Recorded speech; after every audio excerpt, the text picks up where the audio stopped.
आम आदमी पार्टी को लेकर हर रोज नए नए खुलासे होते रहते हैं। केजरीवाल ने जब राजनीति में एंट्री मारी थी तब वो अपनी पार्टी को सबसे अलग बताते थे, लेकिन आज केजरीवाल उन्हीं नेताओं के साथ खड़े हैं जिसे कभी वो भ्रष्ट बताते नहीं थकते थे। लेकिन केजरीवाल अब चुनाव जीतने के लिए हर दांव पेच आजमाने के लिए तैयार है। जिसके खिलाफ वो हुआ करते थे, अब सत्ता के लिए केजरीवाल को उनका साथ भी पसंद है। लेकिन कांग्रेस नेता ने ऐसा खुलासा किया है जो काफी हैरान करने वाला है। कांग्रेस नेता नवजोत सिंह सिद्धू की पत्नी नवजोत कौर ने दावा किया है कि आम आदमी पार्टी के राष्ट्रीय संयोजक अरविंद केजरीवाल चाहते थे कि नवजोत सिंह सिद्धू पंजाब में पार्टी की कमान संभालें, लेकिन सिद्धू ने अपनी पार्टी कांग्रेस को धोखा नहीं दिया। सिद्धू की पत्नी नवजोत कौर के मुताबिक उनके पति भगवंत मान को पंजाब के मुख्यमंत्री पद की कुर्सी उपहार में दे दी है। नवजोत कौर का ये बयान मुख्यमंत्री मान और नवजोत सिंह सिद्धू के बीच पिछले कुछ समय से जारी जुबानी जंग की पृष्ठभूमि में आया है। सिद्धू की पत्नी ने सिलसिलेवार ट्वीट में कहा कि मुख्यमंत्री भगवंत मान, आज मुझे एक छिपा हुआ रहस्य उजागर करने दीजिए। आपको पता होना चाहिए कि आज जिस सम्मानित कुर्सी पर बैठे हैं वो आपको आपके बड़े भाई नवजोत सिद्धू ने उपहार में दी है। आपके सबसे वरिष्ठ नेता की इच्छा थी कि नवजोत पंजाब की कमान संभाले। उन्होंने दावा किया कि आम आदमी पार्टी के राष्ट्रीय संयोजक और दिल्ली के मुख्यमंत्री अरविंद केजरीवाल ने कई माध्यमों से नवजोत सिंह सिद्धू से संपर्क साधा था और राज्य में पार्टी की कमान संभालने की बात कही थी। फरवरी 2022 में पंजाब में विधानसभा चुनाव हुए थे और इसमें आम आदमी पार्टी की शानदार जीत हुई थी। इसके बाद भगवंत मान राज्य के मुख्यमंत्री बने थे। सिद्धू की पत्नी नवजोत कौर ने कहा कि केजरीवाल ने कई माध्यमों से नवजोत सिंह सिद्धू से संपर्क साधा था और राज्य के प्रति उनकी प्रतिबद्धता को देखते हुए पंजाब में पार्टी की कमान संभालने की बात की थी। लेकिन सिद्धू अपनी पार्टी को धोखा देना नहीं चाहते थे और जब पंजाब को उन्नति के रास्ते में ले जाने के लिए रणनीति बनाने की बात हो तो वो जानते थे कि दो बेहतर विचारों वाले लोगों के बीच झगड़े हो सकते हैं, इसलिए उन्होंने आपको मौका दिया। नवजोत कौर ने कहा कि सिद्धू का केवल एक ही मकसद पंजाब का कल्याण है और उन्होंने इसके लिए सब कुछ कुर्बान कर दिया है। सिद्धू की पत्नी ने एक दूसरे ट्वीट में कहा कि आप सच्चाई के रास्ते चलिए तो वो आपका समर्थन करेंगे, लेकिन जिस पल आप डिंगेंगे वो आपको घेरेंगे। उनका सपना स्वर्णिम पंजाब का है। गौरतलब है कि मान ने सतर्कता विभाग के निशाने पर आए एक पंजाबी समाचार पत्र के संपादक के समर्थन में विपक्षी दलों को इकट्ठा करने के लिए सिद्धू की आलोचना की थी। इस पर प्रतिक्रिया व्यक्त करते हुए सिद्धू ने कहा था कि जो दिल्ली के इशारे पर लोकतंत्र को निगरानी तंत्र बनाते हैं और जो पंजाब को रिमोट कंट्रोल से चलाते हैं वो अब नैतिकता का भाषण दे रहे हैं। भारत में एक कहावत बड़ी चर्चा में रहती है कि करे कोई और इनाम कोई पाए, या यूं कह लीजिए वाहवाही कोई लूट कर ले जाए।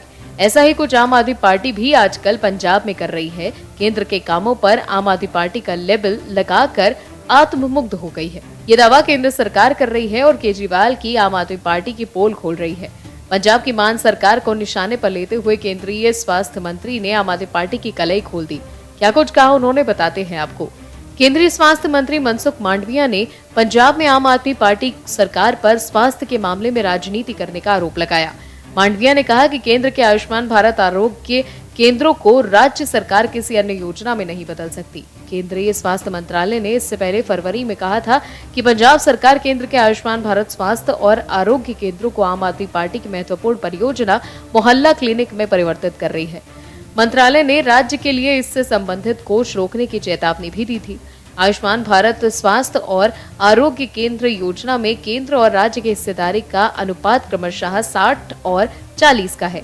पटियाला में एक रैली को संबोधित करते हुए मांडविया ने कहा कि इसमें राजनीति कर रहे हैं, वो हर चीज में राजनीति करते हैं। स्वास्थ्य के मामले में कोई राजनीति नहीं हो सकती। ये रैली नरेंद्र मोदी के नेतृत्व वाली केंद्र सरकार के 9 साल पूरे होने पर बीजेपी के देशव्यापी कार्यक्रमों का हिस्सा है। स्वास्थ्य मंत्री ने कहा कि मैंने एक अखबार में पढ़ा था कि पंजाब सरकार ये दावा करते हुए विधानसभा का विशेष सत्र बुलाने की योजना बना रही है कि केंद्र सरकार राष्ट्रीय स्वास्थ्य मिशन के तहत 800 करोड़ रुपए का अनुदान नहीं दे रही है। उन्होंने कहा हमने कोई अनुदान नहीं रोका है, वो हर चीज में राजनीति करते हैं।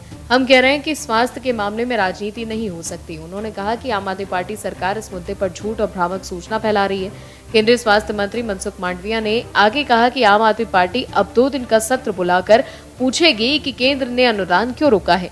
स्वास्थ्य मंत्री ने कहा, मैं ये स्पष्ट कर देना चाहता हूं कि प्रधानमंत्री नरेंद्र मोदी और उनकी सरकार का एकमात्र लक्ष्य सेवा है, जबकि आम आदमी पार्टी का एकमात्र लक्ष्य आत्म प्रचार करना है। मांडविया ने कहा कि मोदी सरकार के पिछले 9 सालों के दौरान देश में जनहितैषी कई नीतियां लागू की गई हैं। बीजेपी की पंजाब इकाई के अध्यक्ष अश्विनी शर्मा ने रैली में कहा कि भगवंत मान के नेतृत्व वाली पंजाब सरकार राज्य को विकास के पथ पर नहीं ले जा सकती। तो देखा आपने कैसे स्वास्थ्य मंत्री ने केजरीवाल एंड कंपनी की पोल खोल दी। सीएम भगवंत मान और केजरीवाल मोहल्ला क्लिनिक को लेकर अपने पीठ थपथपाते हैं, लेकिन केंद्रीय स्वास्थ्य मंत्री के दावों को लेकर सवाल है कि क्या केंद्र की योजना का नाम बदलकर क्रेडिट लेना ठीक है। भारत में कहावत बहुत पुरानी है कि इंसान का नेचर और सिग्नेचर कभी नहीं बदलते। वही हाल दिल्ली के सीएम केजरीवाल साहब का भी है। वो मोदी विरोध में इतने व्याकुल और अधीर हो चुके हैं कि उन्हें सिर्फ मोदी का विरोध करने के अलावा कुछ सूझता ही नहीं। बार बार बेइज्जती करवाने के बाद भी केजरीवाल अपनी आदत से मजबूर है। पीएम मोदी से पंगा लेने के चक्कर में केजरीवाल अपनी बेइज्जती करवाते रहते हैं। एक बार फिर पीएम मोदी के चक्कर में केजरीवाल का दांव फेल हो गया। कई बार पीएम की बुराई करने की वजह से वो कई बार कोर्ट की फटकार भी सुन चुके हैं, लेकिन वो ठहरे केजरीवाल आसानी से कहां मानने वाले हैं, क्योंकि केजरीवाल साहब फिर मोदी जी की डिग्री मामले को लेकर कोर्ट पहुंच गए हैं। क्या है पूरा मामला, बताते हैं आपको। पीएम नरेंद्र मोदी की डिग्री वाला विवाद अभी नहीं थमा था। दिल्ली के मुख्यमंत्री अरविंद केजरीवाल पर गुजरात हाई कोर्ट द्वारा 25,000 रुपए का जुर्माना पहले ही लगाया जा चुका है। अब सीएम की तरफ से इसी मामले में एक और याचिका दायर की गई है। इस याचिका में कहा गया है कि वेबसाइट पर पीएम की डिग्री मौजूद ही नहीं है, ऐसे में पिछले आदेश पर फिर रिव्यू किया जाना चाहिए। जानकारी के लिए आपको बता दें कि पिछले आदेश में गुजरात हाईकोर्ट ने एक तरफ पीएमओ को पीएम मोदी की डिग्री सार्वजनिक न करने को बोला था, तो वहीं दूसरी तरफ सीएम अरविंद केजरीवाल पर 25,000 रुपए का जुर्माना लगा दिया था। अब उसी मामले में केजरीवाल ने रिव्यू पिटीशन दायर की है। केजरीवाल की तरफ से कहा गया है कि वेबसाइट पर कोई डिग्री तो वैसे भी मौजूद नहीं है, सिर्फ एक ऑफिस रजिस्टर के नाम से एक डॉक्यूमेंट है। वो डॉक्यूमेंट भी बिना सिग्नेचर के हैं, ऐसे में उसका सत्यापन करना मुश्किल है। सीएम केजरीवाल पर जो 25,000 रुपए का जुर्माना लगा था, उसको भी चुनौती दी गई है। जोर देकर कहा गया है कि उनकी तरफ से पीएम मोदी की डिग्री नहीं मांगी गई थी। उन्होंने तो बस सीआईसी को अप्रैल 2016 में एक चिट्ठी लिखी थी। ये भी बताया गया कि केजरीवाल कभी नहीं चाहते थे कि उन्हें इस मामले में आवेदक बनाया जाए। वैसे भी सीआईसी ने तो मोदी डिग्री मामले का स्वतः संज्ञान लिया था। आपको बता दें, केजरीवाल की याचिका पर एक संक्षिप्त सुनवाई के बाद न्यायमूर्ति बीरेन वैष्णव ने सीएम केजरीवाल की समीक्षा याचिका को स्वीकार कर लिया और इसे 30 जून को आगे की सुनवाई के लिए रखा है। अब देखना होगा कि केजरीवाल को हाईकोर्ट में राहत मिलती है या नहीं। भारत की राजनीति में समय के साथ कई बदलाव हुए हैं, राजनीति करने में भी और उसके प्रचार में भी, जिसकी धूम 2024 की चुनाव से पहले खूब देखी जा रही है। कैसे, बताते हैं आपको। देश में 2024 में लोकसभा चुनाव होंगे। आज से देखें तो 1 साल से भी कम समय बचा है। केंद्र की मोदी सरकार लगातार तीसरी बार सत्ता में काबिज होने का दावा कर रही है। वहीं दूसरी ओर विपक्ष और मुख्यतः कांग्रेस 10 साल से दिल्ली की सत्ता से दूर, कांग्रेस इस मौके को गंवाना नहीं चाहती। सत्ता पक्ष और विपक्ष चुनावी मोड में आ गए हैं। विपक्ष की बात करें तो उन्हें भी पता है कि मोदी सरकार से मुकाबला करना आसान नहीं है। यही कारण है कि बिहार के मुख्यमंत्री नीतीश कुमार कांग्रेस के साथ उन सभी विपक्षी दलों को एकजुट करने में जुटे हुए हैं और वो विपक्षी एकता से बीजेपी को मात देने के सपने देख रहे हैं। नीतीश भले सबको एकजुट कर रहे हो, लेकिन राजनीति के केंद्र में हमेशा कांग्रेस और भारतीय जनता पार्टी ही रहते हैं। आगे इसी साल के अंत में हिंदी भाषी राज्य मध्य प्रदेश, राजस्थान और छत्तीसगढ़ में चुनाव है। लेकिन चुनावी साल में राहुल गांधी ने अमेरिका जाकर जो बयान दिया है, उसकी वजह से कांग्रेस बैकफुट पर है और बीजेपी लगातार गांधी वाड्रा परिवार को निशाने पर ले रही है। इस बार बीजेपी ने कांग्रेस पर तंज कसते हुए एक ट्वीट किया।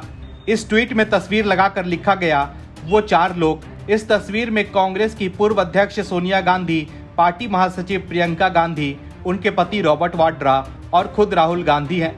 बीजेपी तंज कसते हुए ये कहना चाह रही है कि सिर्फ गांधी परिवार को लगता है कि राहुल गांधी पीएम बन सकते हैं। इसमें उन्होंने राहुल को पप्पू कहकर संबोधित किया है। इस ट्वीट में उन्होंने 4 स्लाइड लगाई हैं। बीजेपी ने अपने आधिकारिक ट्विटर हैंडल से इससे पहले 1975 में लगाई गई इमरजेंसी को लेकर भी तंज कसा। तत्कालीन प्रधानमंत्री इंदिरा गांधी की फोटो के साथ बीजेपी ने लिखा कि सरकार ऐसी चलाओ कि इमरजेंसी लगानी पड़ जाए। वहीं बीजेपी ने राहुल गांधी के अमेरिका में दिए गए बयान और मोहब्बत की दुकान वाले स्टेटमेंट पर तीखा हमला बोला है। राहुल गांधी के कार्टून की मदद से भाजपा ने लिखा है कि हाथी के दांत खाने के और दिखाने के और।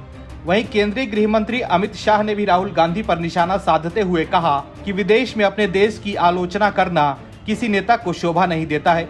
अमित शाह ने राहुल पर भारत को बदनाम करने के लिए विदेश जाने का आरोप लगाया और उन्हें अपने पूर्वजों से सीखने की सलाह दी। राहुल गांधी द्वारा अमेरिका में दिए गए बयानों पर निशाना साधते हुए अमित शाह ने कहा कि किसी भी देशभक्त व्यक्ति को भारतीय राजनीति पर भारत के भीतर चर्चा करनी चाहिए। विदेश जाकर भारत की राजनीति पर चर्चा करना और देश की आलोचना करना किसी भी पार्टी के नेता को शोभा नहीं देता। राहुल बाबा याद रखिए, देश की जनता ध्यान से देख रही है। तो देखा आपने कैसे राहुल गांधी की वजह से कांग्रेस बुरी तरह गिर गई है। बीजेपी लगातार ये आरोप लगा रही है कि राहुल गांधी विदेश में देश को बदनाम करने का काम कर रहे हैं।